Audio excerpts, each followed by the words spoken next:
Déjà, la FNOR, ce qu'il faut bien voir, donc j'ai dit, elle a un écosystème très ouvert, donc son système d'information est très ouvert. Elle est en milieu concurrentiel, hein, donc ce qui veut dire que faut suivre les concurrents, voire précéder les concurrents, hein. Donc nos utilisateurs sont très friands d'applicatifs collaboratifs, hein, liés à l'ouverture du système d'information.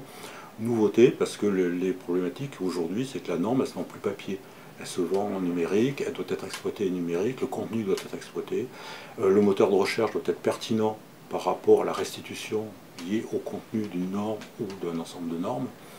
Et donc, tout ça ne peut passer que par la mise en œuvre de technologies récentes, voire précurseurs, sur ces domaines-là.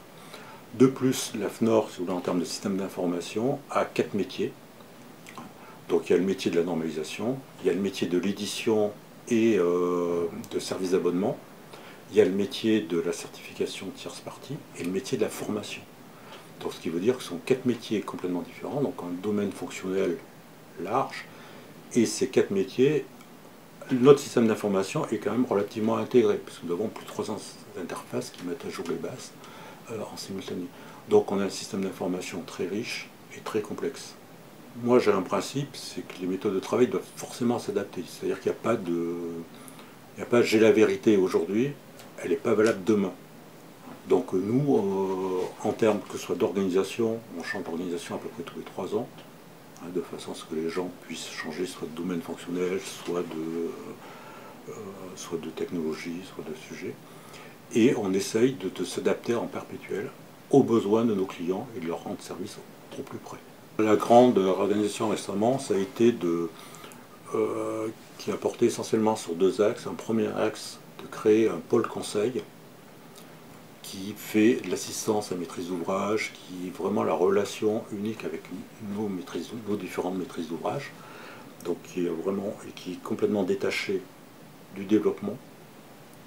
Et la deuxième partie, c'est de créer un pôle multitâche, notamment de veille, où on a quand même 2 personnes qui assurent la veille technologique pour répondre à des besoins et des problématiques utilisateurs, et une équipe de test pour tester et valider les applications avant de les donner en recette au niveau des utilisateurs.